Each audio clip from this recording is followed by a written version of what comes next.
各位同學，大家好。咁我係 NF Young。咁咧，升中四同埋升中五嘅同學咧，當你一攞到暑期班嗰啲小冊子咧，一見到我介紹我嗰幾頁嘅時候咧，咁你一定要留意一個 Plan A 嘅課程，咁就係幫大家咧未來一年咧做一個預習嘅課程嘅。咁我已經幫你哋精選咗3個咧好重要嘅課題咧擺落呢個課程裡面。如果你想洞悉先機嘅話咧，一定要留意呢個 Plan A 嘅必修部分嘅預習課程啦。咁但係升中五嘅同學咧，仲要留意多一個課程嘅。咁呢個咧就係暑期常規部分嘅課程。咁我會喺呢個暑假嘅尾段咧就教授呢個 probability 同埋概率嘅，都 OK。咁尤其是讀 M1 嘅同學啦，因為咧當你讀 M1 嗰啲概率部分嘅時候咧，佢係當你咧必修卷嗰啲概率部分咧完全識晒嘅。咁所以無論你有冇讀 M1 都好啦，其實呢個暑期部分嘅課程咧，呢個教授 probability 同埋概率嘅部分咧，對你嚟講係相當重要啦，都 OK。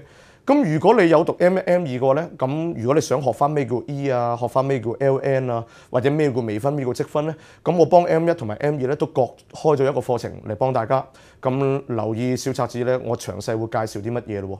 咁如果你係升中七讀咩成實數統嘅同學咧，就要留意啦。咁當然啦，如果你想重溫微積分咧，都冇問題嘅，有2個課程咧都準備咗幫大家噶啦。但係一定要留意，又係暑假尾段咧常規部分嘅課程，我會教授咧一個叫基本統計學同埋隨機變量嘅噃。嗱，點解咧？因為我本來咧就設計咧就係想大家咧唔想未來一年咁辛苦，唔想大家考模之前咧都成日要出街出入，咁所以咧常規部分咧就會提早喺8月嗰度教授嘅。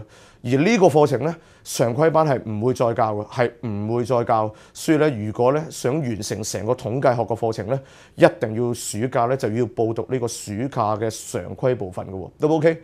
咁如果你係升中七讀Applied Math 呢個應用數學科嘅同學，咁又係要留意啦。無論你係讀 A level 又好，讀 AS level 都好啦，有2個課題一定要讀噶啦，就係微分課程 Differential Equation 同埋數值法嘅 Numerical Method。咁亦都係咧呢2個課程咧喺暑假教完之後咧，9月常規班咧係完全唔會再介紹噶啦，亦都唔會再開呢個班噶啦，都 OK。